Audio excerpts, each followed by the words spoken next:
I believe that the fires we're cast upon are the flames we shall become. I believe in a common calling where our temples pray as one. I believe in the word of wonder and a kingdom for the saved. Larry Pollock here with Leo Mayrhofer, Hella AKA Trevino, Sleepy Joe, Luke Carroll, and everybody's here. So we're gonna do a year-end recap of 2025 since we're about to head into 2026, and we're going to be talking about highlights of 2025 competitive year, controversies that have come up through the year, and then we're going to vote on our favorite bodybuilder of the year and most improved bodybuilder of the year. So, and maybe I would be suggesting kind of the best newcomer or breakout. I got yeah. That's what I meant. I'm sorry, the newcomer of the year. We could do most improved too. That'd be It's also interesting. We do all of the four. We do most improved, to breakout, best bodybuilder, and what was the other one? I think that's it. Yeah. I think is that there's three of them. Yeah. You can also make the biggest disappointment of the year. So I know who that would be. I would say that probably the highlight of the year, as far as competition would go, would be Derek Lunsford's Triple Crown, winning the Arnold, the Pittsburgh, and then the Olympia, because obviously no one's done that before. Some people might disagree with some of the end results, but he did accomplish that, and that's a first. Winning over $1 million in prize money. Yeah, that's not bad. He'd be my pick for bodybuilder of the year. I don't think anybody could argue with that, and I would say that I was at all three shows. Hands down, at the Arnold Classic, there was no doubt that he was the clear winner.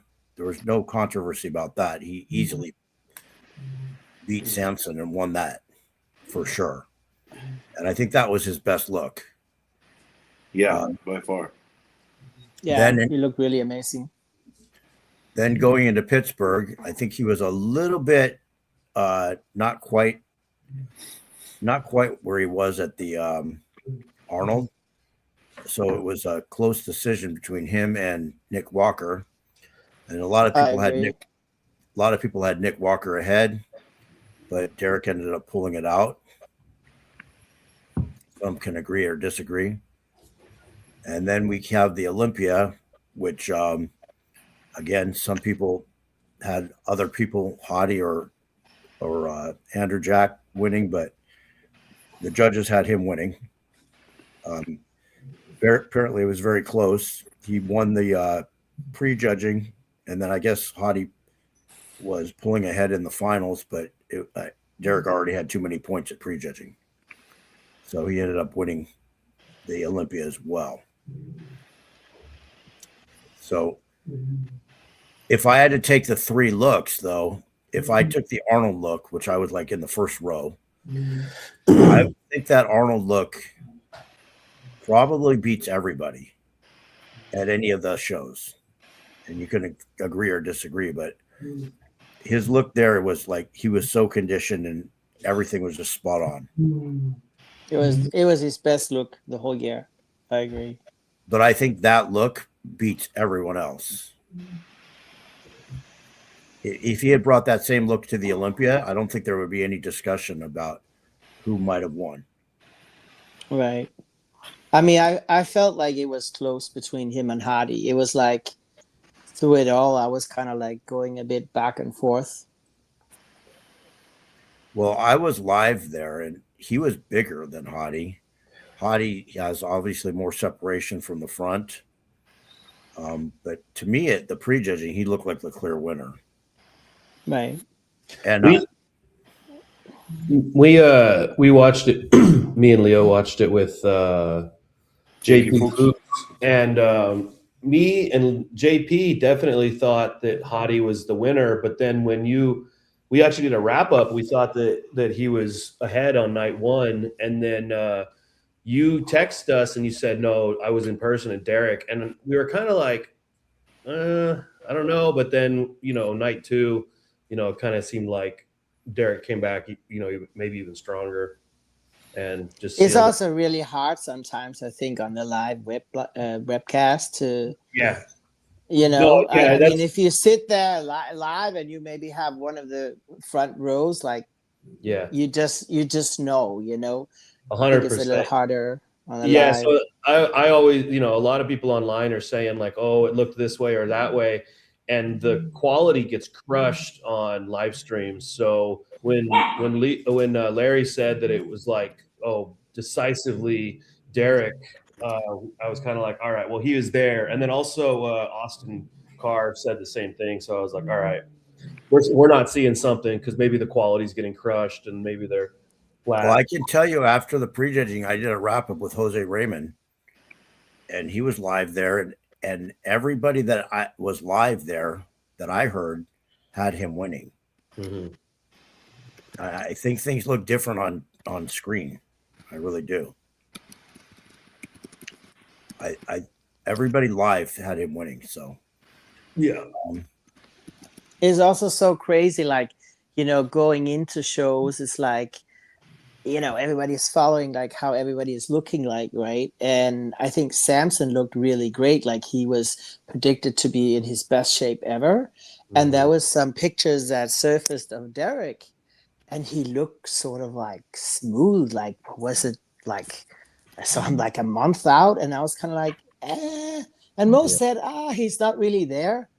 But they timed it perfectly where Samson was probably in shape too early and then kind of lost the fullness, just flatten out.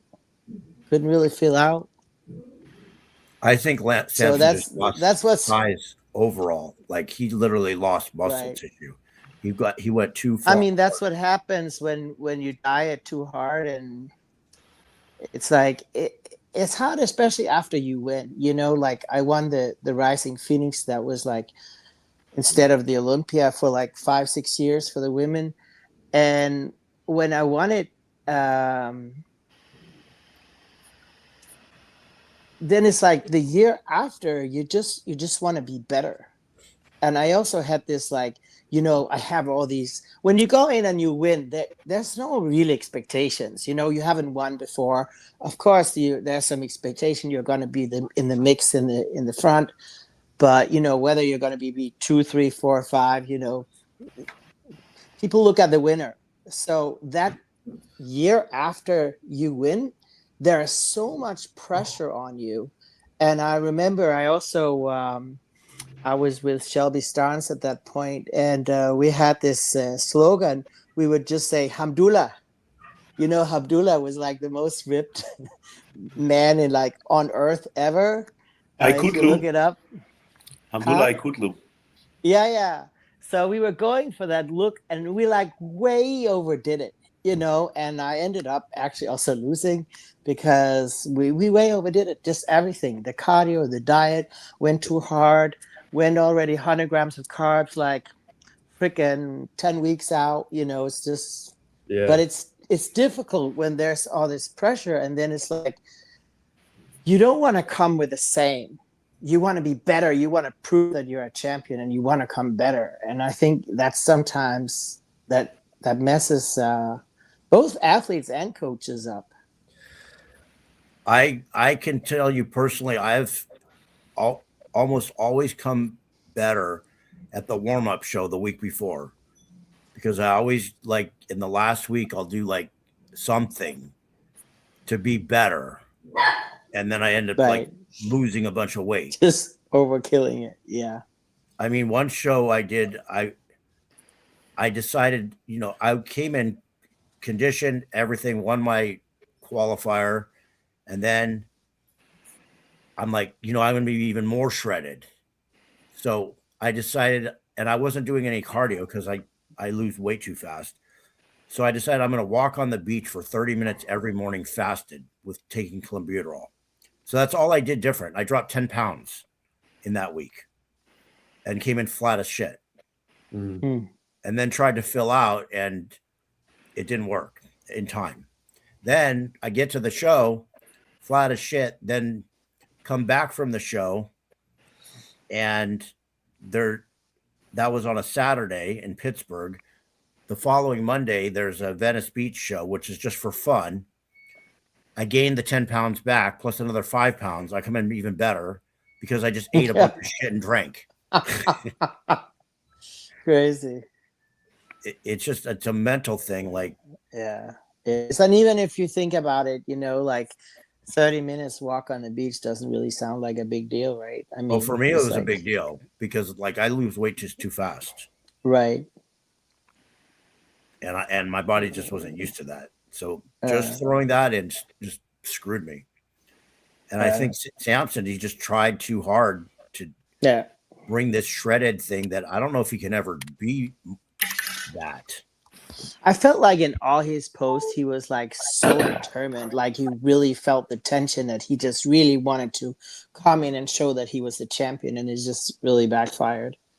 I think for many Black athletes, they look, I mean, also for white, but I think they rather need to go for fullness, because I think if they need to, they have a little thicker skin. If they go for that super, super dry, shredded look, I just feel like they lose something.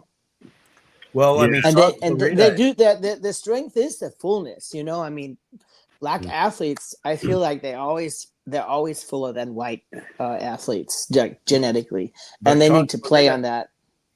He came in full and shredded, and he said in this prep this year, what he did differently than years before is he ate more, and he didn't try to deplete so hard. I think that's key. Samson said that. What's his name? John Jewett did a thing on Shawn Clarida's prep for this year, and why he came so much better than the previous year. He was bigger, harder, everything, and he didn't over deplete, and he ate more food. Yes, I mean, I think it's just different bodybuilders have to play to what their genetics is, like someone, I mean, like Dorian was just an ultra shredded, he could get ultra shredded. And then like someone like Samson, he's not ever really probably going to be ultra shredded. We've never seen him there, but he can be pretty lean, but he can just be like exploding full, just like giant muscle bellies everywhere, which, if he tries to chase that look, I mean, I don't know if it was necessarily his coaching or just his genetics is just like, hey, I don't have thin enough skin. You can't get that maybe grainy Northern European white guy look if you don't have that type of skin and genetics. Yeah, I agree. You got to play into like your strengths. Yeah. But if you argue like that, Hella, then the white guys also shouldn't get shredded, because then they have zero fullness. Sometimes they do. Sometimes they chase the shred and then they get stringy. Guys get a stringy look when they try to chase being too shredded. I mean, I think that's why no one is shredded. Sorry, that's why no one is shredded anymore. The white guys are like, well, the black guys, if they come full, they're like exploding full. Yeah. So we have to come full because otherwise we're like tiny next to them.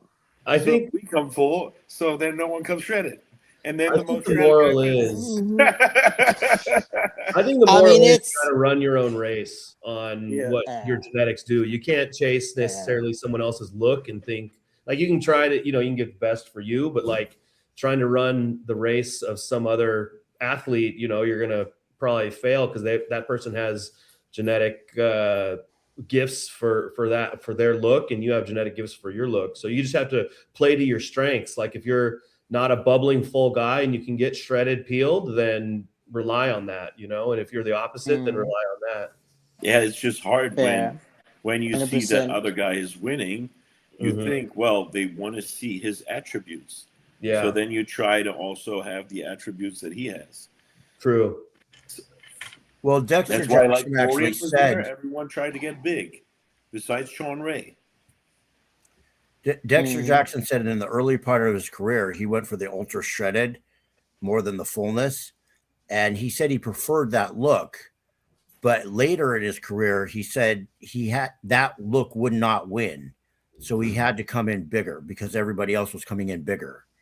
So then he had to go for the criteria also changes over years. But I think, to get back to you, Leo, I mean, I had the year 2020. That was like the biggest I ever was at the Olympia at 180 pounds shredded. Whereas usually I'm around 170, 172, 3. But we really pushed it with the fullness to really get that bubbly full.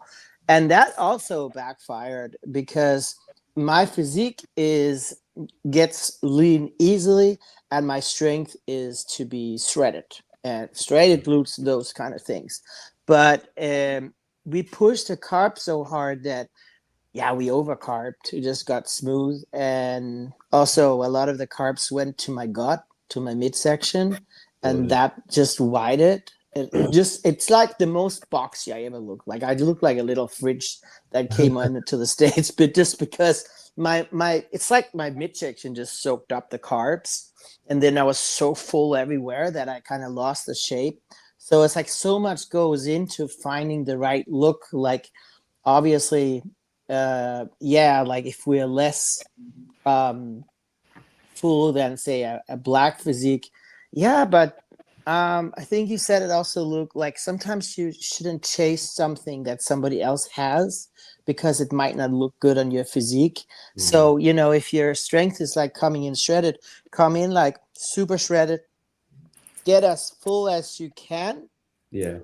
Of course, you don't want to come in like stringy and sucked out and all that. And, you know, I think what works really best for most people is be in shape well ahead of time and then start increasing the carbs. So you kind of eat slowly into the show instead of you take everything down and down and down and down. And you just, you know, I hear so many athletes, they say, oh, I look better the next day or 3 days later, you know, because they got food. So I think if you can come in, like come in shape, like be early, like even like a month before, be in good shape, and then start increasing the calories a bit or decreasing the cardio a bit. I mean, 2 weeks will also work, but it also depends on how much weight you lost and how much skin needs to tighten.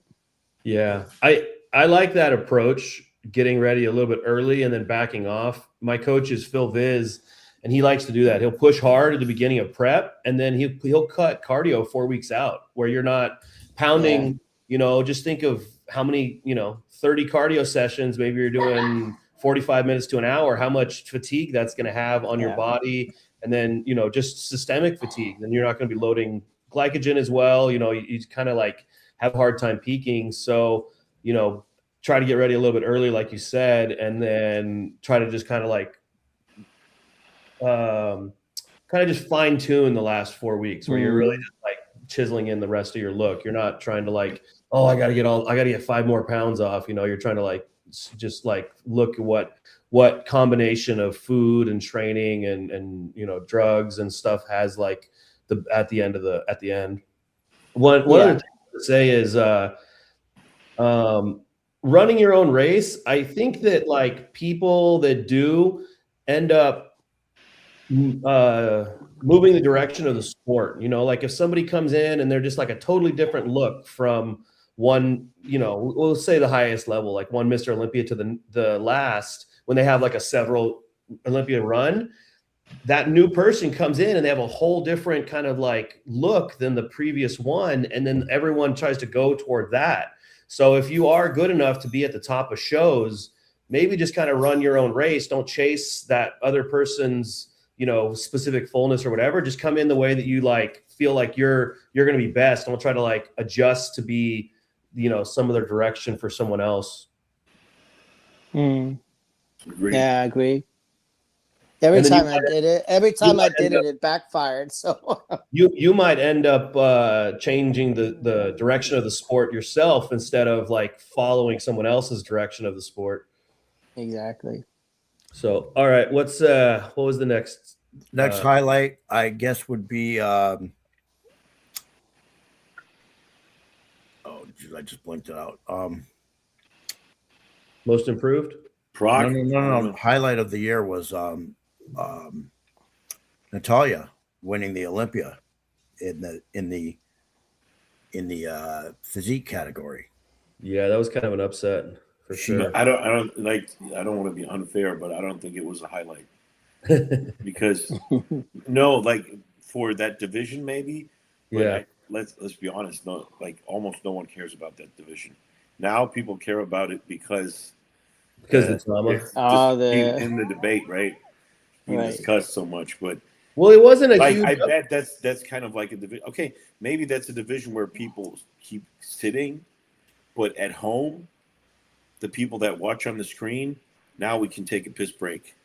It's not that bad, it's probably bikini even more.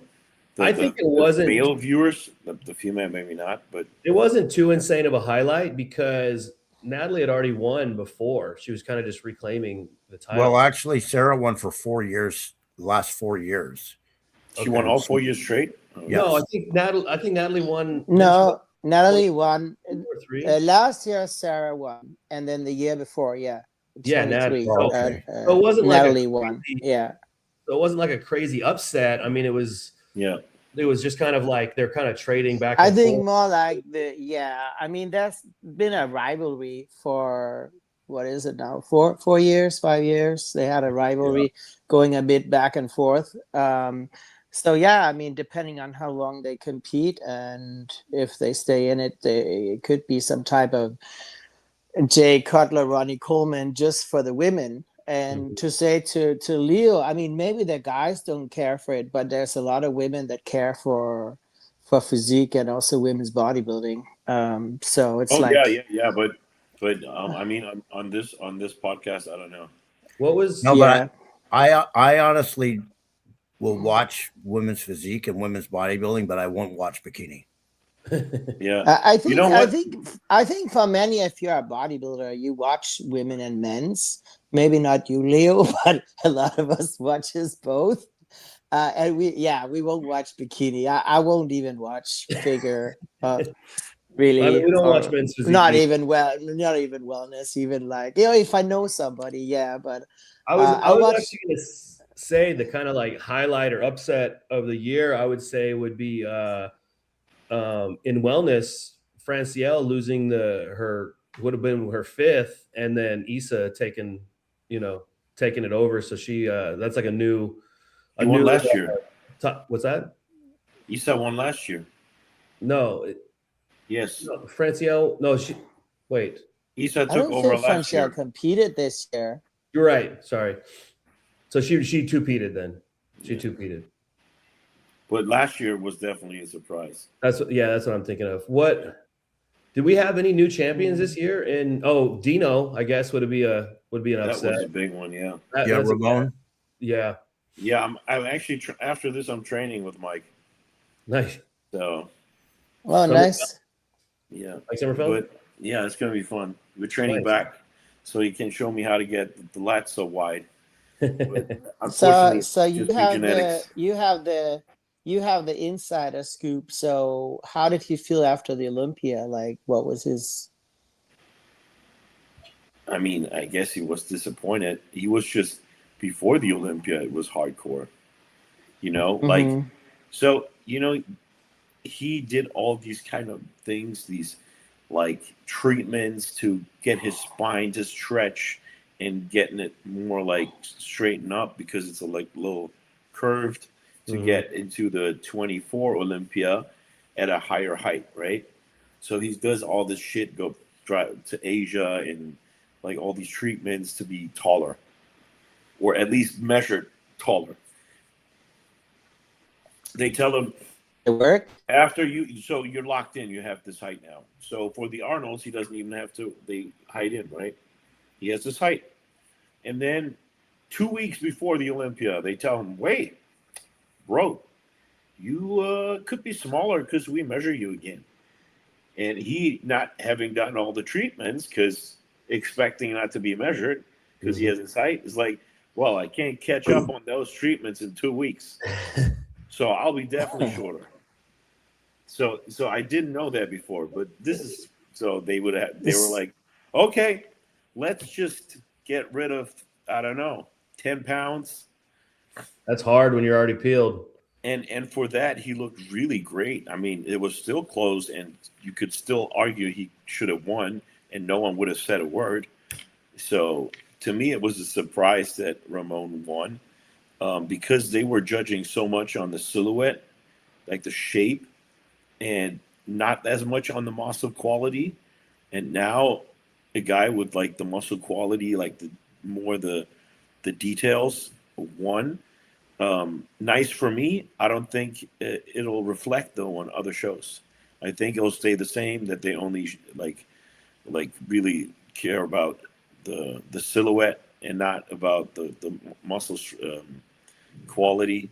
So I could just, shoot some PMAA in my lats and my outer sweep, and then I'll win without any striation, Do you think that the controversy right before the show with all the hiding and him having to lose the 10 pounds made the judging go differently?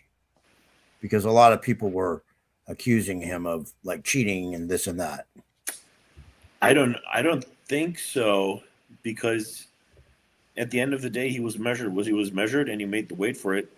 So he had to come in lighter. He had to drop 10 pounds. But he did it. It wasn't. No. I'm not saying that. I'm just saying the fact that there was all that controversy, like literally right before the show, and the judges. I mean, judges aren't supposed to pay attention to social media, but they probably listen. Oh yeah, of course, they're all on social media. Yeah, so they're. But like, so what would have influenced it? Just them thinking that people he was hiding wrong or popular. Just that he was hided wrong, and then he actually did have to come in 10 pounds lighter.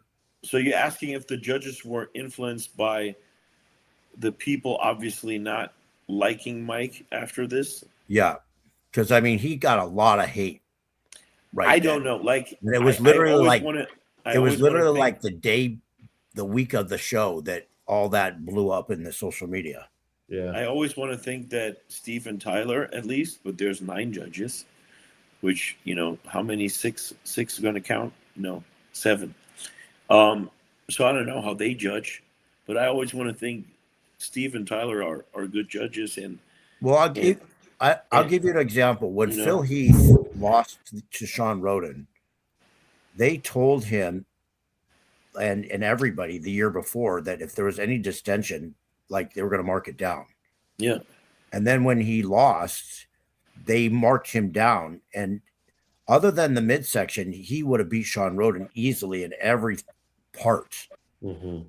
But because his midsection was not as tight as Shawn Roden, he had some distension going on because of the hernia or whatever the reason.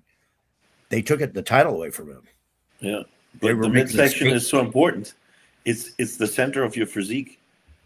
Right, but it does kind of ruin your aesthetics if you can give me any good bodybuilder. It's like, Mike Sommerfeld would have won if he wouldn't have a belly, a gut. Imagine Mike Sommerfeld comes with a gut now. They would ruin your. Why, Mike? You can go like 20th. Even you're not going to get a call out. What I'm saying is, prior to that, they let that slide a little bit, and then when Phil Heath. Yeah. I think it peaked out that year because I remember he had. Was that the year where Arnold talked about the bubble? Everybody, Louis Marco was picking on him all year on social media, and Heath was like fighting back against it, and Arnold was talking shit about it. Yeah, it was like everything was about the midsection that year. And I think it was great at the end of the day, because look where it's led us. Like, there's so many open guys that pull that. right, but I'm saying they were influenced by people were just complaining so much about the midsection. They finally just said, yeah, no. I don't think you can not be influenced. I mean, like, your opinion gets changed, you know, by so many things. If you know, I mean, did Hottie kind of having that little temper tantrum and running off stage affect his placing, you know, years after that? Maybe. I don't think so. I don't think so, really. No. Maybe. I mean, maybe not, but you know, it'd be easier to say if he was like a you know, 6th to 10th place guy and he fell a couple places, but he's a top 5. There's really not much place for him to fall to not get to like look out for his placings. I could imagine that Hottie praising. I heard Hottie's praising the Iranian government. I could imagine that someone like Steve Weinberger really does not like that. Probably. Like, from a personality standpoint, because I know Steve. But usually Steve can be stay cool about that. But yeah, I don't know. Like, maybe that makes up 1% in your head or 2 still. Well, if things are really close, Still they humans. can go either way. And then there's something like a controversy over some person for whatever the reason that could sway the judge's decision. Mm-hmm. It's definitely for the IFBB a better thing than, like, in their mind at least, when the guy wins who is the most popular. But on the other hand, it may not, because if the guy wins who's the less popular, then they can also see that as a chance for a new rivalry, for like way more like eyeballs and talk and all that. So from that standpoint, like, you can always spin it around and be like, well, that would also make sense. So the question is how much they're just judging on the day and how much they're thinking about those things. I mean, you know, we can also talk about like something that I would think maybe could hurt Hardy. Wouldn't be what he did on stage, but more like he doesn't speak English. He's not in America. He didn't do much with his title, you know, like, nothing. I mean, it's not a good business for the IFBB if an athlete, or not an athlete, but a Miss Olympia, takes his trophy, disappears out of the country, and you don't hear anything for a year. Yeah. You know, like, I mean, at the end of the day, it's also a business. So I'm always thinking, I wonder how much that comes into play, because Derek is for sure a better business for them, being an American, speaking the language, being able to go to workshops and guest posings and Derek does it like all too. Derek does every single show. He goes to the LA Fit Expo. He goes to FIBO. He goes to everything. And then, like, with Big Ramy and Hottie, they kind of didn't do much. I mean, Ramy just like stayed home, you know, and I feel like Hottie kind of did too. Me and Larry were talking about that last night. It seems like Dino's been pretty quiet, at least in the United States, since he won his title as well. I mean, maybe in Brazil he's doing a lot of stuff, but I haven't seen him do much in the United States. I also think, like, bodybuilding has become so much social media and all that it doesn't really matter if you're second or first. Like, Urs is 13th place, but I bet he has the most fans of them all. Yeah, true. So I don't think it actually matters anymore. Like, and it's not like they only invite Mr. Olympia to something. Then they do the seminar with another guy who's more popular than the Mr. Olympia, and more social media following than running the doors in. Like, look, right now they're hyping up Sam Sulek for the Arnold. Well, big strength and power. Oh man, he's gonna get the fucking wheels beat off. I think he looks great. I don't know why everyone says that. I don't agree that I'm certain he makes first call out, but I could see it. I think last year he looked pretty good already. And like he did in the second show, he almost did no more really posing mistakes besides maybe in the back shot and little leg flexing. And I think his physique is really good, and he had to really suck it down, so he lost a lot of his kind of fullness and appeal for the amateurs. Unless he gained too much muscle, he's not gonna. He can come in pretty full this time, or like just not super flat. And I think he's very impressive. I think he's very thick.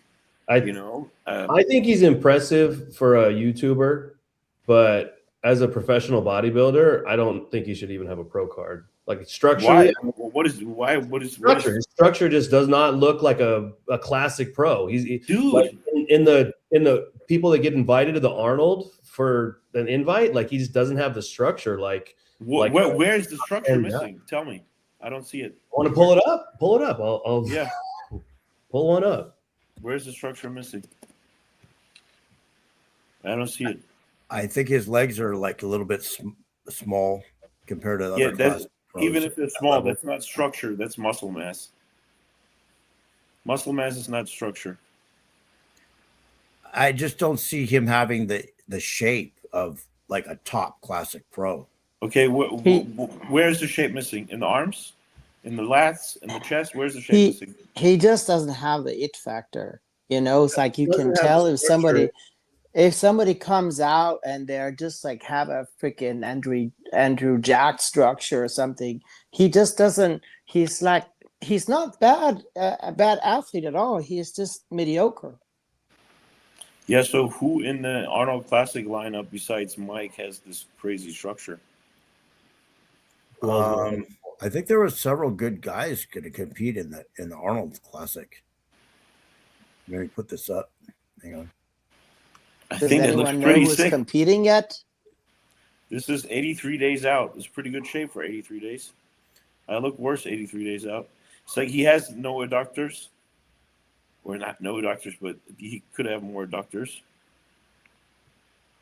I think he looks good. I just don't think he's on that level of a top pro. All cats. This is last year. I mean, I think he's good, man. Sorry, man. He does look good. He's just not there yet. He needs more years.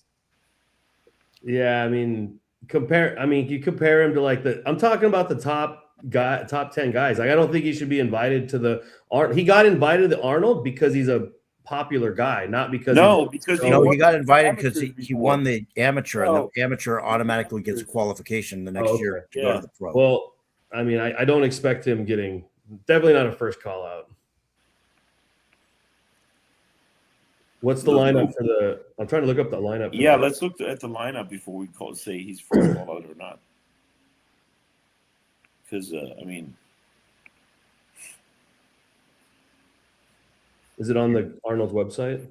It should. If you just Google Arnold Classic lineup, it's on there. Yes. Let me see. You want me to pull it up? I'm trying. Wesley Vissers. Sorry. Wesley's got way better physique. Mike Sommerfeld, way better physique. I don't know who this guy is. Matthias Menegrate Picoli. He's pretty good. He was 9th at Olympia. I don't know where he was this year. I think 13 or something, 14. Something like that. Okay. Let me see. The competitors list. Okay. Lineup.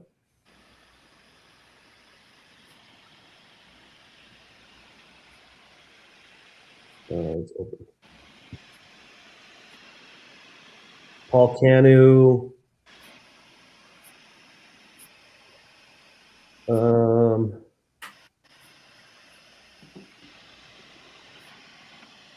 I don't recognize a lot of these names. You want to pull up the list? Yeah, I think I found it on. I can send it to you. You can post it on the thing right now, and I can put it on the screen. Okay. Let me. It's just some like news story. How do I do present? Yep. Okay, wait a second.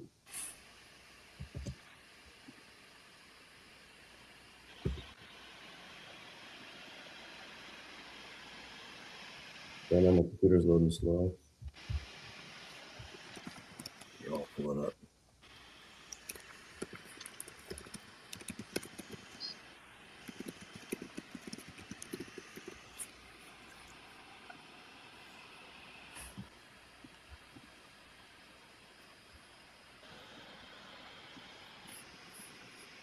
All right. Is it up there? Or you got to approve it? Yeah. I can't barely see that. Can you see it? I can zoom. I can see it. You see it? So Mamoli is really good. Zancanelli is really good. Sommerfeld, that's 3. Manigata is really good. Wesley Vissers is really good. It's 5. If this is this Angel guy that I know of, he's also really good. It's 6. This guy is the guy that won the Vegas show with a big head. Gohari. Dude, honestly, I think Semsulek is better than Gohari, but he won the show, so they think he's great. Herrera? I don't know the other guys. Hang Niu I like is Vissers. I like probably- Vissers' physique. Hang Niu is probably amazing because these like Asian guys, they're crazy. And if he gets invited, he's probably the best of the Asian guys. And I don't know Paul Canoe. I don't know him. George He's I don't know him. He's a black kid. He's got really nice structure. He's not the biggest, but he's got really nice structure. Yeah, so first call out would be a big surprise with that lineup. That's true. That's really good guys, but they would have to slip it a lot. What I agree. who won the Arnold Classic Amateur last year that gets the invite in the open? Semsulek. No, in the No, open. in the open, it's Anthony the Williams. black guy. I don't Williams. remember his name, but Williams. Okay. he's the other pretty William good. guy. Where's the other William? I don't see him. The top one. Anthony Williams, yeah. Anthony He has crazy structure. He wasn't shredded enough, but if he improves a bit and he comes shredded, oh Lord, this guy is really good. Really good. Oh, A Train for Anthony. I'm looking him up right now. Could be, yeah. I think we pulled him up in the last podcast. Not the very last, but one of the recent ones. Let me. He's really good.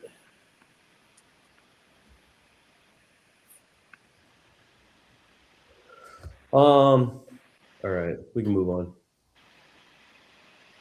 So next highlight of the year. Here, I'll remove this.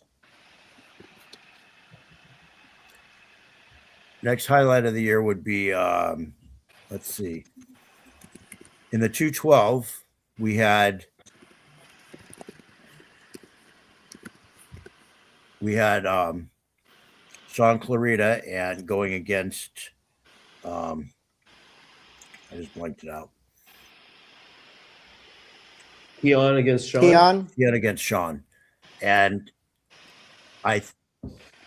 both of them, well, first of all, Keone won, but I would say that Shawn improved so much that even at the Olympia, it was a close decision. And in prejudging, a lot of people thought Shawn might have pulled it off and beat Keone. Yeah. And then going forward, Keone made his pro debut in Prague, and everybody had him as like winning for some reason, and he ended up in 4th. And Shawn went on to win 2 pro shows, open pro shows, looking just unreal. So I think that was a highlight for Shawn this year. He was drastically improved, and Shawn would be my pick for just most improved or biggest comeback athlete that there was, because he was fading pretty bad 2-3 years ago. At the Olympia, he was just he was still placing up there, but I almost don't even know if he should have been as high as he was at maybe like 20. When I saw him in Florida, I think it was like 22, 23 maybe. He just didn't look like the Shawn that we know, and now he's like back and maybe better than ever. I would say he's better than ever. Working with John Jewett, his legs were super downsized the year before, and then he just had a really watery look. I want to say it was 2023, the last one that they did in Florida, in Orlando. It just was. He just didn't peak well, I guess. Well, even the year before, he just wasn't full, and his legs were still small. Wasn't that when they were saying that they had fake gear, and Matt was saying a bunch of his athletes had fake gear, and they were not coming in like correct or something like that? Yeah, I don't really know if that was the case, but basically from what Shawn said and from John Jewett said, he just ate more and did less cardio going into the show. Seems like that's the theme of this podcast. We lost Hella. She'll come back. But yeah, is that what you're saying is the most improved, or are you saying that's like another just highlight? I think him coming back and also winning those open pro shows definitely was a highlight. I mean, he came in and literally smoked people in those open pro shows. Yeah. You're talking about Urs? No, we're talking about Shawn Clarida. Oh. What do you mean by coming back? Well, from the year before, he was downsized, and then this year he was so much better. Okay, for me, the most improved, and I think this is like, I don't know how you can argue that, is Urs Kalaczynski. Yeah, I agree with that one too. Because like no one put as much muscle on as Urs Kalaczynski. He put it on. Though he was not as shredded, obviously, because he felt he's too small for open if he doesn't come full. Yeah. So he didn't come as shredded. But as the judges nowadays only measure shreddedness by count of your glute striations, he counted as, like, literally people said he was one of the most conditioned, and I'm like, guys, he can go way pat back. on the back counts. It counts. Yeah, it's not just glutes. Great Urs looked amazing. Don't get me wrong. I love that look, but he had fat on the back. Like, you can tell me whatever you want. Look at him in classic. That's shredded. Yeah. No, I agree. I agree with the back. His back was smooth, but it was very impressive. Like, I don't think anyone had really thought he would come like that. I mean, a switch from classic and then building that much size, I think he just took everybody by surprise. Yeah. I'm excited to see how he progresses. But I think based on what I've heard, that he always had that size in the off season, and he would just have to diet down and lose all that muscle to make the weight. Yeah, and obviously and now so it got, but now he didn't have to diet down and shrink up to make the weight. Because he put on even more this year. So then, yeah.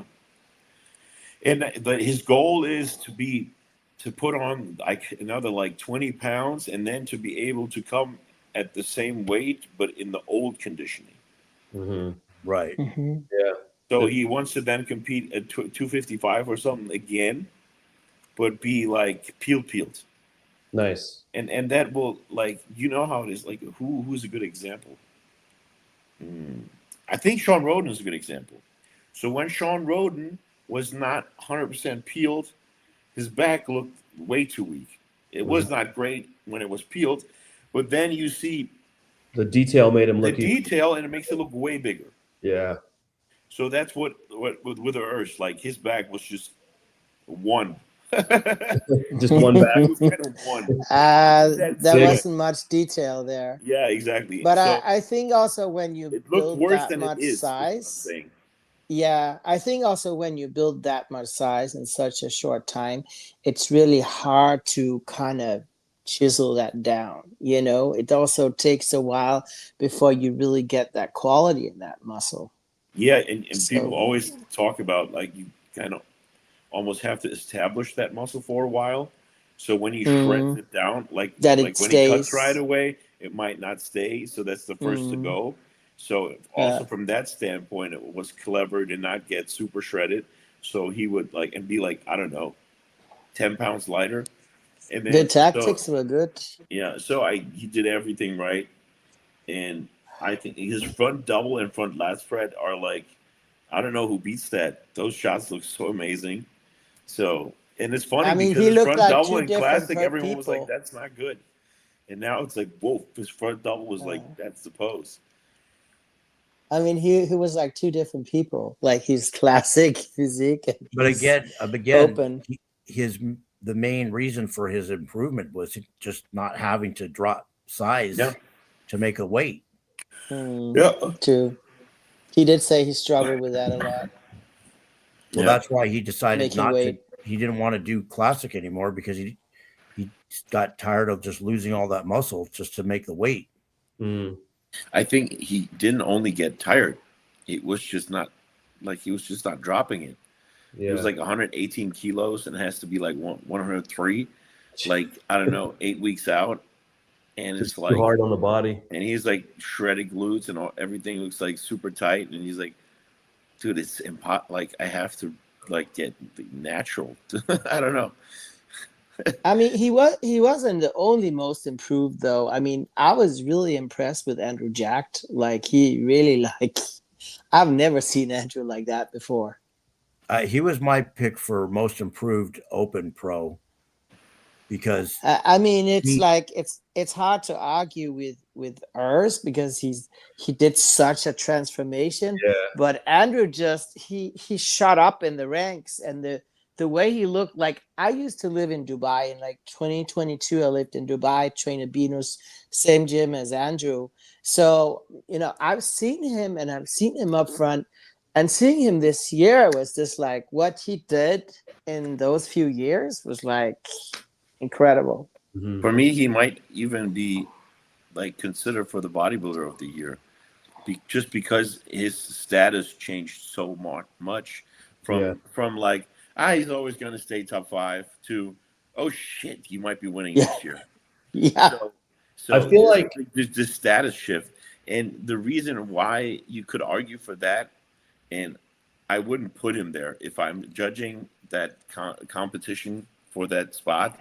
I would have to pick one winner, and I wouldn't pick him.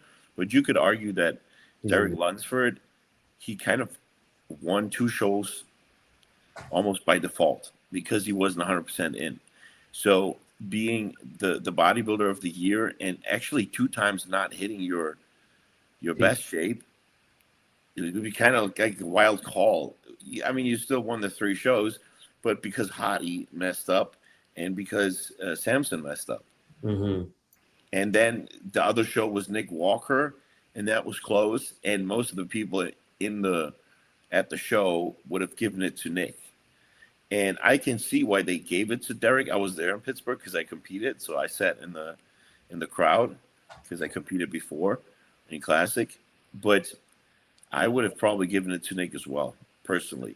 I can see like how you can argue because there's always shape and conditioning is not everything and size, and then it's like a back and forth. But I would have given it to Nick too that day. So I don't know. It's hard to say he's the bodybuilder of the year. On paper, he definitely is. Mhm. But he declined too. It's like he was better at the Arnolds. Yeah. So it's kind of a weird trajectory to. It's weird. He gets Well, worse and wins he had the kind of a show. It's kind of like a weird year. he had kind of a breakout because he got knocked so far down in the Olympia the previous year. Yeah. You know, he like Well, fell quite a ways, and then hitting that Arnold Classic conditioning and physique that he brought was just like people were like, That was "Oh, nuts. If the holy year was crap!" over there, then yeah. If we have Yeah. a Chinese year or so, he gets the year prior. Yeah.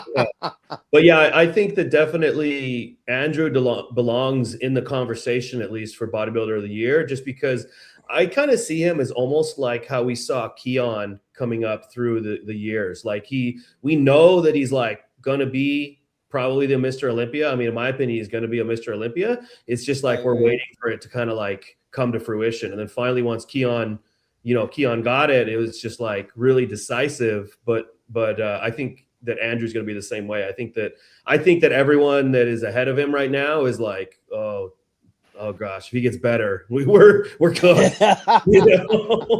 So isn't he also from Nigerian descent, just like Samson? Yeah, he is. So we have the Mr. Nigeria. Next time is going to be the Mr. Nigeria. Yeah. And I want to also give a big shout out to Bonak. You could also argue for him just because the amount of shows, consistency, and wins. You could also argue for Bonak. You could at least put Sasha Radi somewhere in the top 5 there in that category. Comeback. You could Sauce for a comeback because he's also maybe that too. But he's definitely he's the comeback of the year for sure. Yeah.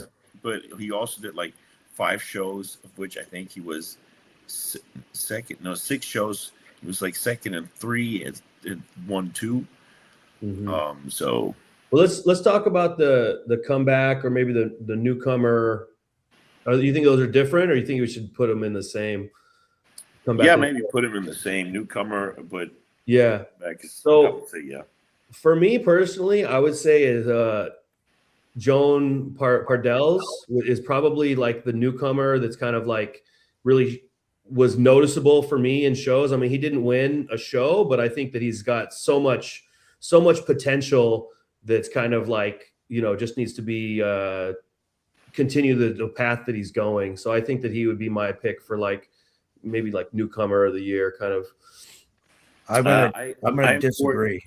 I'm arguing for my friend, of course, Joe Palacios, who came out of nowhere and got 3rd in Tampa. And could have placed higher there already. Got 2nd in Texas. You could have given him the win against Hutchinson. Hutchinson is a little more balanced because his weight is a little, from the silhouette. But the quality look and the mass, the back shot, how he smokes like everyone there. Yeah, he's got a pretty insane back. He has like a back and his shot. Side shots are insane too. He has like a Phil Heath kind of somewhat back shot. Like very, very dense and thick and everything. And and I saw he was at my place in California 3 weeks out for the podcast. And obviously I put it on the day of the first show because I knew he would blow him away. But he posed a bit, and it's like he really appreciates my kind of experience and always wants to know, like, in the posing, can I do something better? So he showed me what he looked like 3 weeks out, and I was like, all right, bro, I think you could actually win a show. He was like, oh shit, man, you really think? Like, whoa. I'm like, yeah, I think so, man. I don't know how you can beat this, man. The side chest, bro, like, it's nuts, man. You have the quality, the density, the back shot's nuts. Like, yeah. And he was like, whoa, okay. Well, based on placings, Jordan Hutchinson would definitely be No, he's not a newcomer, and he's not a comeback. He's not. He doesn't fit the category. We didn't hear much about him before. He was 5th last year. Was 2nd in Texas. Okay. Behind Andrew Jacked. No, but he doesn't fit the category. Like, or is 1 year break a comeback? Then almost everyone fits the category. Well, I mean, definitely Joe would be in that because he did the Cali Pro the year before, and I think he's not a real newcomer. You're right. Yeah, he's not but he does. Technically, you're right. I'm done. Yeah, definitely. He does, but was Joan Pardell? Was he a newcomer, or was he? Let's call the category breakout. There you go. Breakout athlete of the year. Just so Joe can win it. There's definitely some exciting guys that came up this year. Oh, no, but you're wrong because Joan Pardell's also competed before as a pro. Okay. So, yeah. But, like, maybe just, like, that got honorable mention this year, like people that really like broke out their physique. And changed. Quinton, I think Quinton has to be mentioned when we're disregarding that they did pro shows before, but just like a breakout, like this year they left the mark. You know, Quinton left the mark. I think he was just right there at so many shows. I don't know. He maybe just has to come back a little bit fresher, and he's got so much potential. Like he's one of those top guys in my opinion structurally. And then we have this Russian kid who just did one show, won it, and qualified and said goodbye. Who was that? No way. He just said goodbye. What was his name? Oh yeah, the guy that just won the last show. Yeah, he just won the last show before the Olympia. Right. No one ever heard of him, basically. And then I thought is he Polish or Russian? I think he's Polish. Good question. Probably Polish. Yeah.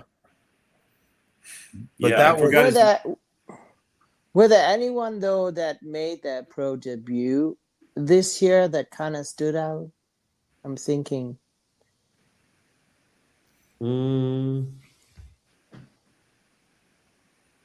Like I'm thinking like a true newcomer that just debuted and looked great. I think everyone kind of just like progressed. I don't know if any of the like national champions or anything competed and made a mark this year.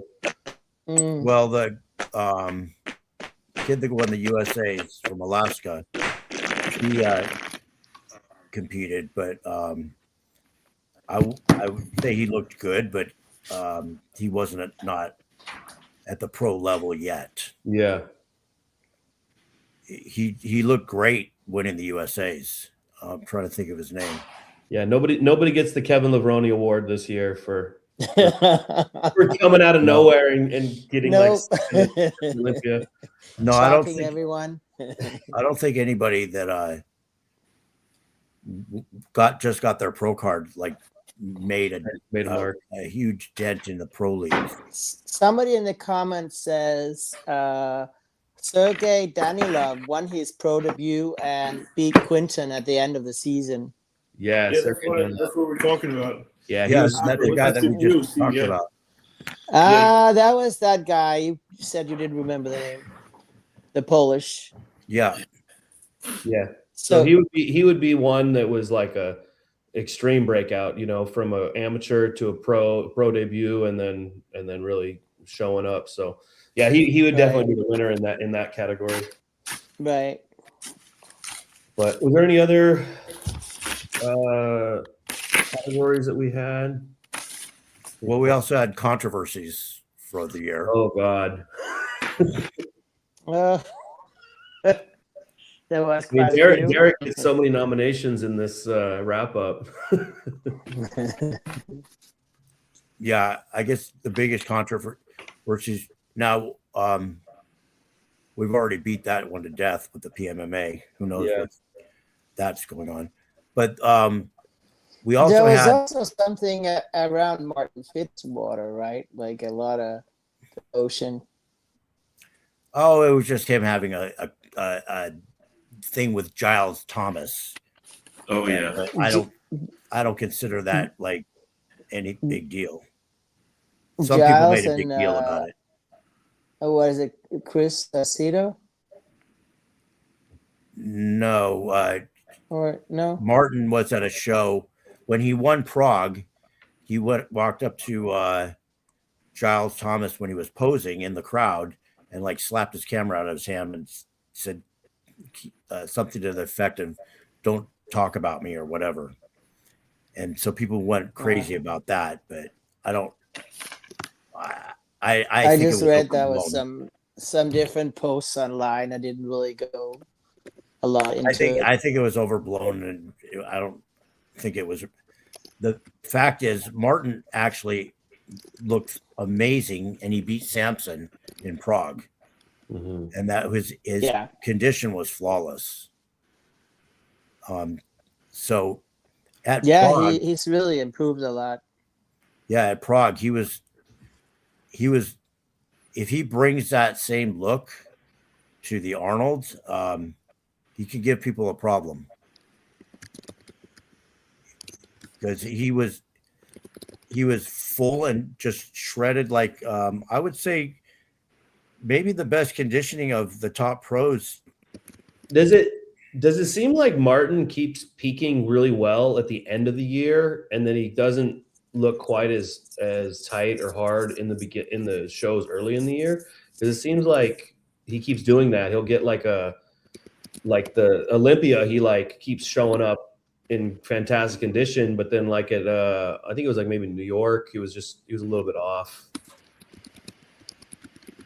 I think I don't know if that's just like a coincidence or if that's just like. Well, the year before he took fifth at the Olympia the year before. Yeah, and then in Prague when he beat Bumstead, he was a little off, kind of watery. And this year, he just got better. And this year, he looked great at the Olympia too. What did he take? Sixth, I think. Yeah, and then he improved on that conditioning for Prague this year. He might have been fifth. Yeah, maybe fifth. Again? I can't remember. I think he looked really great. Yeah, I think maybe him and his coach Stefan are just really starting to figure out his physique, better and better. I've seen a few interviews where he talks about it, that they're like really starting to dial it in. So it'll be interesting to see what his Arnold Classic shape looks like. I feel like it's not very much time to make much progress. I mean, we did see Derek make big progress, but I feel like it's it's such a close show. You're not even doing any off season, and then you just jump right back onto prep in like November, December, right? To do the Arnold. But I mean, if you're already at that level, I guess you're just making progress as you prep. I mean, it's also a lot of money to. Sorry. No worries. It's also a lot of money to pass up. I mean, now with $750,000 for the Arnold. Yeah. A lot of guys are doing also Dubai Pro Show now. They have like $500,000 for that one. So I mean, I don't blame them. I mean, the off season is cut short, but you also want to make the money. So. And you can definitely make progress through prep. I see a lot of people grow some tissue, some tissue prep. I mean, if you need like crazy amount of muscle like Urs, you definitely need a good off season. Yeah. Nice guns there. I'm stretching, man. I hit chest last night. Like, yeah, I know how that feels. So but you can definitely grow on prep for sure. I mean, I've grown into most of my shows. We haven't talked about Nick Walker. He was kind of a disappointment this year. He made a comeback, though. I mean, from his he did make a comeback at Pittsburgh early in the year. He made and he won the New York. Yeah, and then I think people really, really hyped him up for the Olympia, thinking he was doing the Arnold.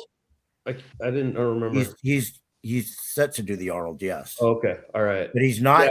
It's interesting. He's doing the Arnold. He's doing the Arnold Ohio, but he's not doing the Arnold UK.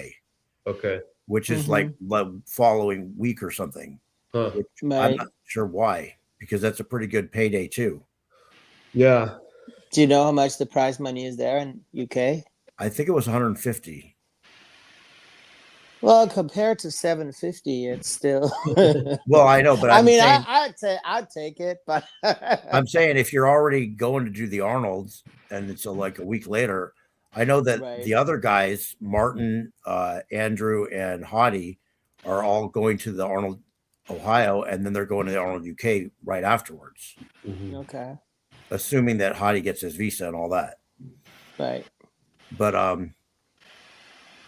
for some reason, Nick is not scheduled to do the UK Arnold.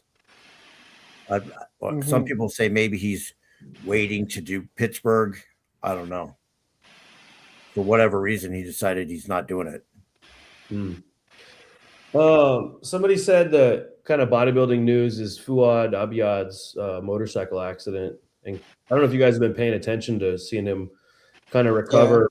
Yeah. That was a big upset in the industry. I mean, just like a lot of people love Fuad, listen to his podcasts, so many ways. So to see him get set back in life like that is That's Yeah, big that news. was real tragic.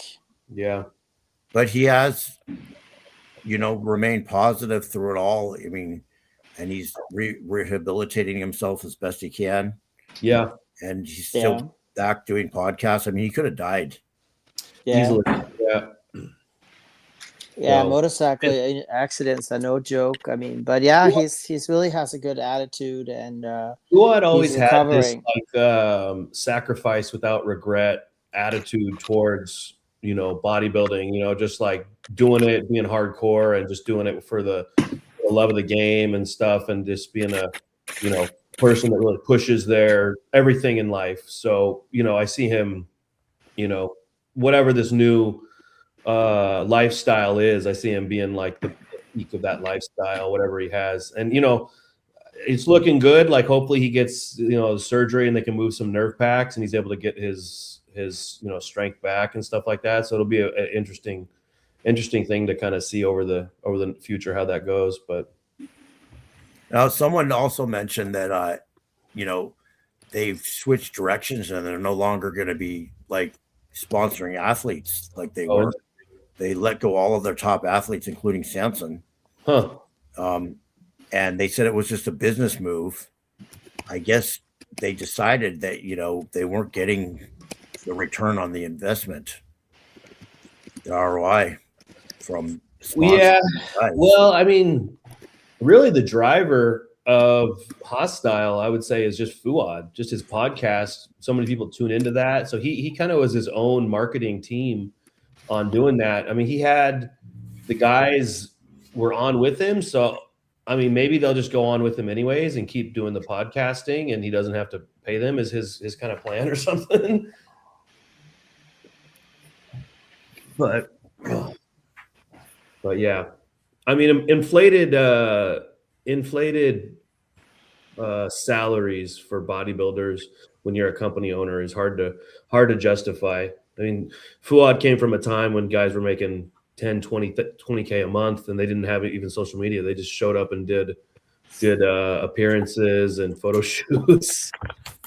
It was different. I remember that Chris Cormier got like the biggest of that time sponsorship, like $1 million. Mm-hmm. And it was like talked And about he blew a it lot. all. Like, unfortunately, party. Yeah. I don't know how you can party that hard. That's a lot of partying. That's a I've lot partied of pretty hard, never $1 million hard. It's so godless to waste your money like that. You could do Imagine so much if good. you imagine could do if so you much would have good like with it. imagine if you would have like invested in real estate or something. Yeah. Yeah. Just put it in the stock market. Imagine. I think even at like if you just invest in like a CD that makes like 25 grand a year, $1 million will make like 25 grand a year or something like that, or maybe more than that. 40 grand. That's less than inflation then. No, it'll make 40 grand a year because I think it's right at like around 4% right now. So it'll make 40 grand per year if you just have $1 million invested in a CD. You should just take put it in like this 401k, like anything, like just American stocks, whatever. Like in the 90s, bro. That's like, how much is that now? He put it into his cocaine and MDMA. Or if he would have invested like when Bitcoin came out. Damn. I mean, $1 million in Bitcoin was a penny would be like $1. I started on Bitcoin when it was 8,000 or so. It was pretty low. And I'm like, damn, 12,000, that's high. I got started in it when it was at 3. And I wrote it up for a while. That was fun. But all right, we got any other topics to hit? Well, we were just going to talk about, this was like kind of new for this year was the peptide surge. That this is like the year of the peptides. Yeah, for sure. If you jump on Instagram right now, every other person is sponsored by a company and saying, "Oh, you got to be using this combination or that," and something like that. So it's extremely popular right now. I think there's one king of peptide scamming. Who is that it? is Nick Trigilli. The king of peptide scamming. This guy he gets less likable by the second since he spawned. Like, first he's just talking shit about people, then he's not paying not delivering for sponsors that pay him, and now he's scamming people with peptides, saying to regular people, you all got to take like 10 peptides as like some regular Joe Schmo. It's like, bro. I've seen HRT clinics that will get people in there. They're just trying to go in and get some TRT, and they will be like, oh, it's like $10,000 a month worth of like CJC and testosterone and BPC and growth hormone and testosterone and all. They like load them up with this like protocol of all this stuff, and the guy just wanted some more tests. You know, if someone wants to really like benefit from them, it depends. Obviously, it depends on the person, right? If some people are so effed up, they might benefit from 5 peptides, but the regular person probably just from maybe a BPC because they're usually inflamed as hell. But they could also change their diet, which they don't want to, but and then maybe you can give them some GH. But obviously, all these clinics, they don't make money off GH, so they give them some testosterone instead of 2 units of GH. Mm-hmm. Of course, but yeah, it's kind of ridiculous that it is a little ridiculous to me that these growth hormone secretagogues are so popular now. When I'm just like, just use HGH. It's like way more. It's already in the form you need it to be in. You don't have to rely on your body to make more. The thing is, these places can legally prescribe the other stuff. They can't prescribe the GH. Yeah, but most of the people I'm talking about, I mean, they're acquiring it from black market sources anyways. So, I mean, people that are like doing it, they're not getting it. People are being sold this idea that somehow CJC and testosterone are as good or better than HGH. And we all know it's just not. Yeah, not even close. Yeah, look at dude, I just uploaded. Let me show you guys.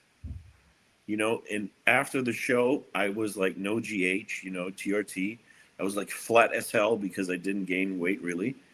And then I put in like 5 units of GH, and I looked like I gained like 25 pounds of muscle. And unfortunately, this is all. You see my screen now? Yeah. Oh, now I do. Okay. How do I get to my own profile? Do I search? Here. It's a little blurred, unfortunately. All my ads, some client transformations. Where is it? Oh, yeah. It's a little blurry, unfortunately. Oh, yeah, you look good. It looked like you look 20 pounds bigger than you did when you were on stage. Huh? You look 20 pounds bigger than you did on stage. Right? And it's like, I'm like. Well, when was it you competed? 8 pounds up. When was it you were competing? I competed a few. I should have pictures. How do I get out of here? Oh man, want to get out of here? Was it a month? Was it a month ago or? You just competed like a couple weeks ago. I mean, it was 3 weeks ago. 2 weeks ago. That's how I looked like directly after the show. Yeah, you look way fuller. Were you over your weight cap though? With that extra weight? No. Then right now, yeah, just a little bit. You look good. I mean, I feel like you should bring that look, that one you had with the GH in on stage. No. The fuller look. No, I have no striations nowhere, bro. Oh. Like my legs are full of water. It was hard to tell because that video was blurry. You're right. Yeah, but my legs, my upper body's good, but my legs are full of water. I didn't post more. I actually I was surprised. The NPC news shots looked really good. I haven't posted them. I'm stupid. But yeah, Larry's right. This was the year of the peptide. I mean, there's so many, especially with the GLPs really gaining popularity. It's kind of funny because retatrutide is so popular and it's not even like available on the market yet. Well, they just came out with a new study showing all these big things with it, and that's what I'm. Go ahead. They're going to clamp. Right they're now, clamping down. Right now, you can doctors can prescribe it. That's why all the gray market websites have to take it down, because if they keep selling it, they're gonna go after them. Mm-hmm. So, but there's so many others now: Mazdutide, cagrilintide, and all the tides. Yeah. And what did I feel bad for people. It's like so not transparent. It's like it's like a jungle out there. Like, what do you even take, right? Yeah. That's why I might probably start a blog on my website and write about every peptide. Don't you have the peptide handbook? Yeah, but dude, I have to update it. I mean, there's the most important ones. The ones that you want to take are in there, and the other ones where you don't know what the hell you're taking, just kind of which category it is, they're not in there. Sure, you can go for it, but okay. Well, retatrutide, I think it's like 70% off right now. So if you want to get it, payhip.com/Leo Mayrhofer. Yeah, but I'll put. I think I'm gonna put a few more in. I wanted to check that. Yeah. I think retatrutide is probably the biggest game changer for a lot of people. Oh yeah, what I wanted to say is. Yeah, I agree. I heard somewhere that 12%. I'll check it right now on X. I heard that 12% of the United States population is on a GLP. They said really? I heard 40 million people are on GLPs right now in the United States. Yeah, I heard that, but I'm going to ask Croc. They are suing right now. I'm from Denmark. In Denmark, they're suing like crazy for Ozempic because people are losing their sight. Yeah, I heard about that. Is that kind of like a dose-dependent thing? Because the Reta is so much lower. I feel like it's so much lower, like side effects. Is that? I wonder if that's like a because people. I don't know if it's like dose dependent. Could be, but it's also like nourishment, and people are losing like their muscle tone. And stuff from some are just inclined to side effects, we've all heard about somebody they smoke all their life and they get to be 100, and then others they smoke and get lung cancer. I just think some people they don't tolerate certain products very well. I mean, it goes with any medicine, peptides, whatever, that there's some people they just don't tolerate it well, and it's some people will get the side effects and some people won't. And with probably in larger dosages, it's worse. And then with our communication so strong right now, you could just go on and say something, and then if it gets a lot of virality, then you get like identified, and maybe a lot of people think that's happening, where it's really only like a couple people, but it's so popularized because we have so much social media and internet availability. I mean, I'm sure it's not a lot of people who lost their eyesight. I mean, for those who did, it's horrible. But, like you said, people get scared and then they also want to sue, and they're like, I took something that can potential. The main thing I've heard with the Ozempic is that for regular people, it kills their appetite. And instead of them going on a healthy diet, they just don't eat. Yeah. That's why people are losing so much muscle mass on it. I mean, if you don't eat, you don't have energy. If you don't have energy, you maybe don't think about going to the gym or doing some kind of activity, and that's like a sure thing for muscle. You're just catabolizing muscle to just keep your body alive. Yep, that's it. Shit diet in a big deficit. Oh, we're losing. I mean, muscle. I would not take.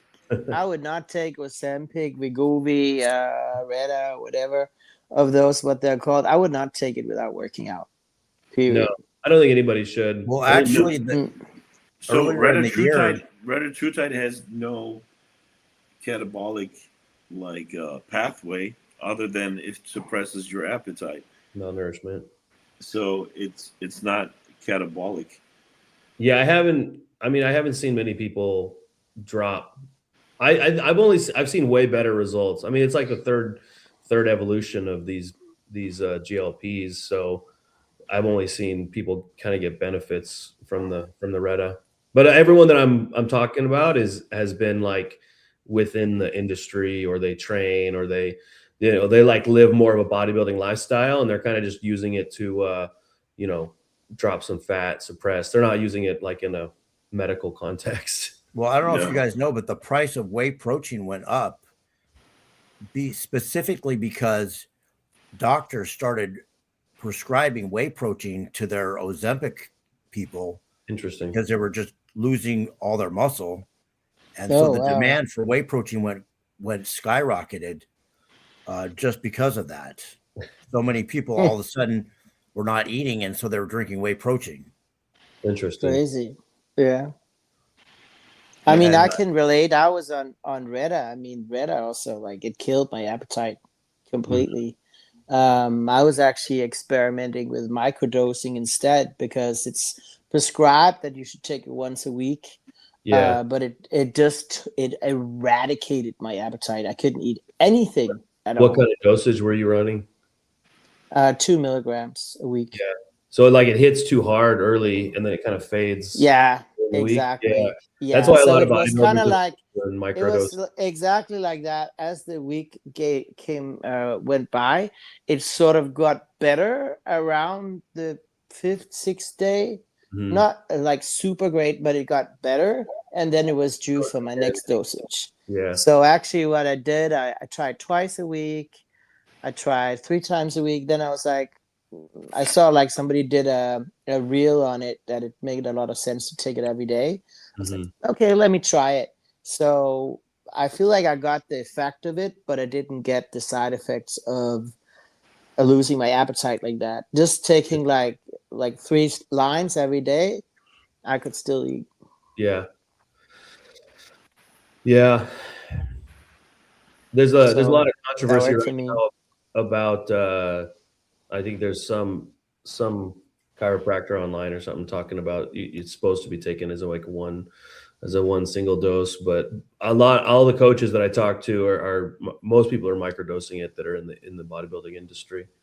I mean, I've really seen for and against, like, there's so many opinions about it. I think maybe need to like see what works for you. Maybe the context matters, maybe if you have diabetes and you're trying to get your A1C better, then maybe that like bolus dose is maybe better. But then maybe if we're just trying to reduce food noise and do something for bodybuilding, drop a little body fat, then maybe microdosing is better. So maybe it's just application specific.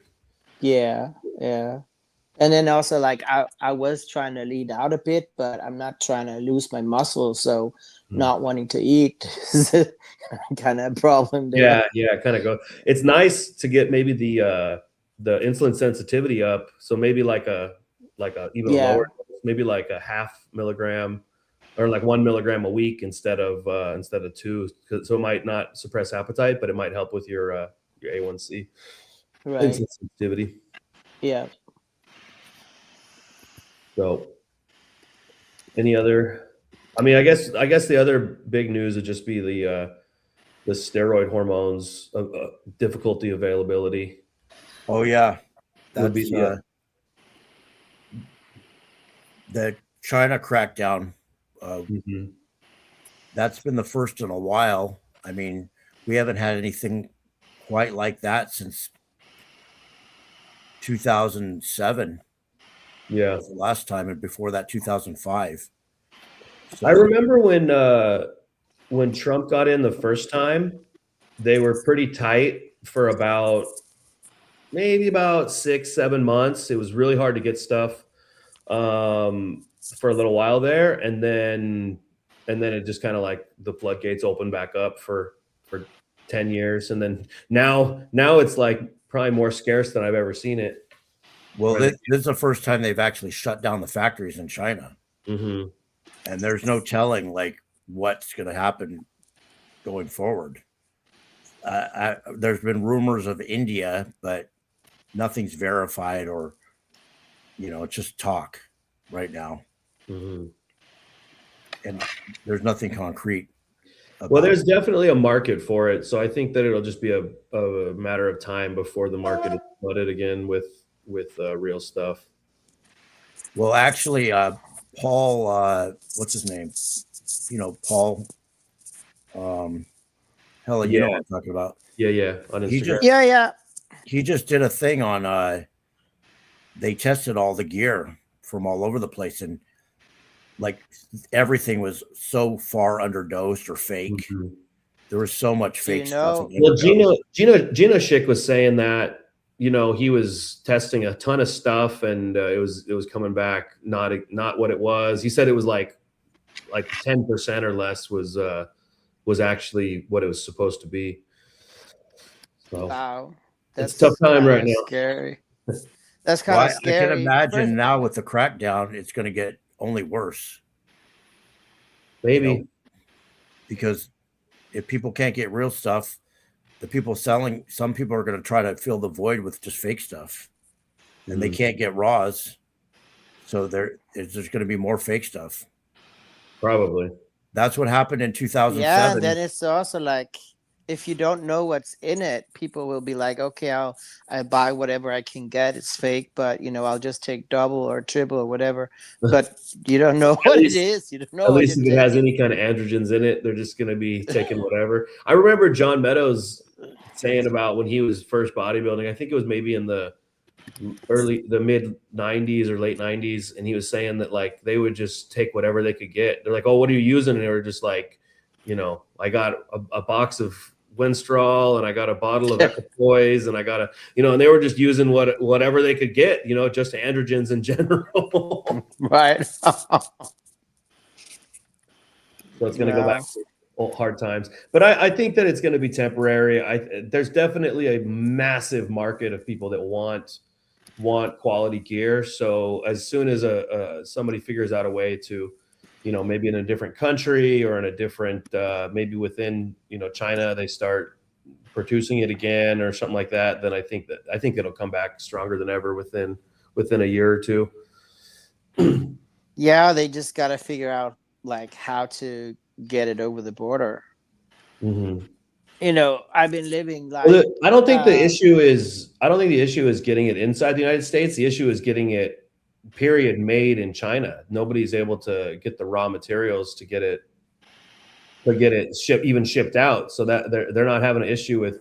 They're not having an issue. I thought it was because of the tariffs in the United States. Because I lived in Brazil. Like I did my prep last year for the Olympia in Brazil, so I was there 6 months, and the gear there is really, really good. Yeah. Well, I think it's very good quality. In Brazil. They like prescribe it like growth hormone is like a staple that people prescribe in Brazil. It's hard to get. I got some prescription from a doctor, which is like super easy, but then you go to the pharmacy and they don't have it. And you go to the next pharmacy and they don't have it. Like I went around to like 8 pharmacies and they didn't have it. They just didn't have it. Well, they couldn't even order it. So but tests they have in the pharmacy. They have tests.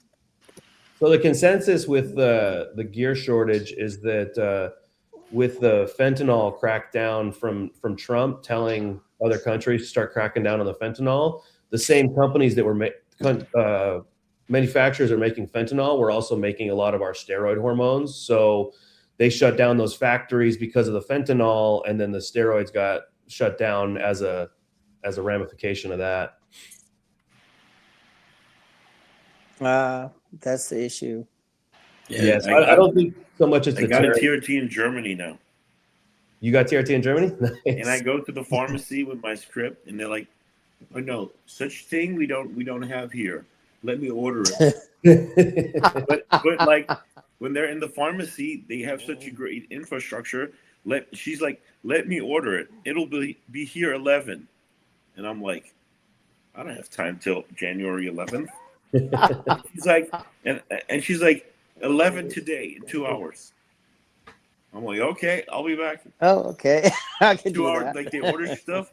They must have like a warehouse where like delivery cars are driving out all the time to deliver like orders, because I mean, obviously, it could be meds that are needed right now. So they're so fast ordering stuff. It's crazy. Your pharmacy doesn't have it. They order it 2 hours later there. They're faster That's than good ever. service. Excellent service. Yeah. What else do we have, Larry, on the menu today? I think we pretty much covered it. Those were the highlights and controversies of 2025. Going into 2026, we have the Arnold coming up. Any change in predictions? It's too far out. I feel like we got to wait till a week out to make good predictions. Yeah. For me. Well, yeah. Right off the top, I still have Hottie as a favorite, with Andrew second and Martin third, and Nick is the wild card. I feel if Martin gets so Martin is going to get a comparison this time if he's in shape, and if he's in shape like we know him now, I think he can beat Hottie. Mm. Yeah, and then it's the question like, what's Andrew Jack's conditioning? Right.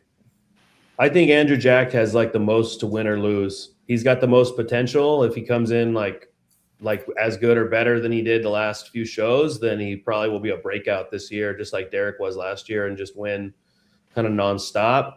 And if he comes in like a years prior to that, then maybe he'll just rank the same as he had. So I mean, don't you think he kind of smelled blood now that he was placed? I hope so. I would love to see him. I mean, I would love to see him win. Yeah. Yeah, no, I think I would love to see just like a tall guy with that kind of structure back at the very, very top. So that'd be he's my pick for 2026. Bodybuilder of the year. He's my pick. He's my pick too. Well, I think a lot of people want to see him win. It's just a matter of, can he get to that just a little bit next level of conditioning? Yeah, to get ahead of Hottie. Yeah, I mean, if he just keeps improving, I mean, we saw now what he could do this year. So if that sort of gave him, some motivation and some push, I mean, why wouldn't it? And he comes in better, he's gonna be dangerous. Yeah, for sure. I wouldn't count Hottie out though, because Hottie's the most consistent. Hottie just beat him at the Olympia. Hottie wasn't at his all-time best at this Olympia, so he could improve a little bit too. But yeah, Martin, if he comes in like Prague, he could upset the apple cart as well. Yeah, and then I agree. Martin has a lot of potential for sure. I see him as a future, in the next several years, vying for that maybe first, second spot in the Olympia. I also love that there are some taller guys now. There was at some point like everybody was just super short, and they are great. They're also impressive, but it's just there's something about when you see a Martin or Andrew just come in with that type of height, and just also Samson last year. He's also is a tall. Yeah, Martin's not too tall. I think he's 5'7", but definitely Samson and Andrew are the taller guys in the lineup. Damn, right I now. thought he was taller than that. I never met him, but he looks tall to me. He's just proportional. He just is really like proportional. He's got a really, really nice structure also. Yeah. Well, I mean, he's much shorter than Samson, but when they stood next to each other, he held his own. He looked bigger than Samson. Yeah. I mean, Samson, he really he bombed this year. Like, I'm sure he's angry and fierce, and he's gonna bring it next year. So I'm You looking know forward what? to that. I am a fan of Samson, so I was like, it really hurt me to see him like that this year. We're not maybe giving Samson his credence on this, because maybe he will come back like Derek did last year and just be like his, huge, ripped, full. So Samson he's in a dangerous spot right now, because he didn't show up good. So he probably wants to like, all right, I'm gonna go back to what really worked for me. So, my money is on that. He's gonna bring his best. That's what I. Yeah. Well, I truly believe that. he's not doing the Arnolds, and so we might not see him till the end of the year, till Olympia. Mm. Well, sounds like he's putting all his chips on the Olympia. Does top 5 get Olympia or top 3 get Olympia requalifies? 3? Yeah. So Samson will have to compete in order to get. What are you talking about? He's in Mr. Olympia. He's forever qualified. Yeah, Oh, you're right. He's qualified for life. Forgot about that caveat. Yeah. So yeah, maybe he is just going to do one. You have to qualify. I do need to qualify. That's a long road. It's a long road from here to September. Than me. This is the year of Luke needs to make his splash in the pros. All right. Let's go, Luke. Let's close Larry, on that. Larry, We'll close on that. Take your whip and drive by his house every morning. And get. All right. I just want to say, everybody, Happy New Year's, and be safe tonight. Don't do anything crazy. Dude, and, Larry on his stagecoach, and Luke like pulling it through the streets, and Larry like, go, Luke. So, all right, guys, Happy New Year. Happy New Year's. Happy New Year's, everybody. And we will see you in 2026. Ugh. And I didn't fall asleep, but now I'm tired. Bye, guys. I believe that the fires were cast.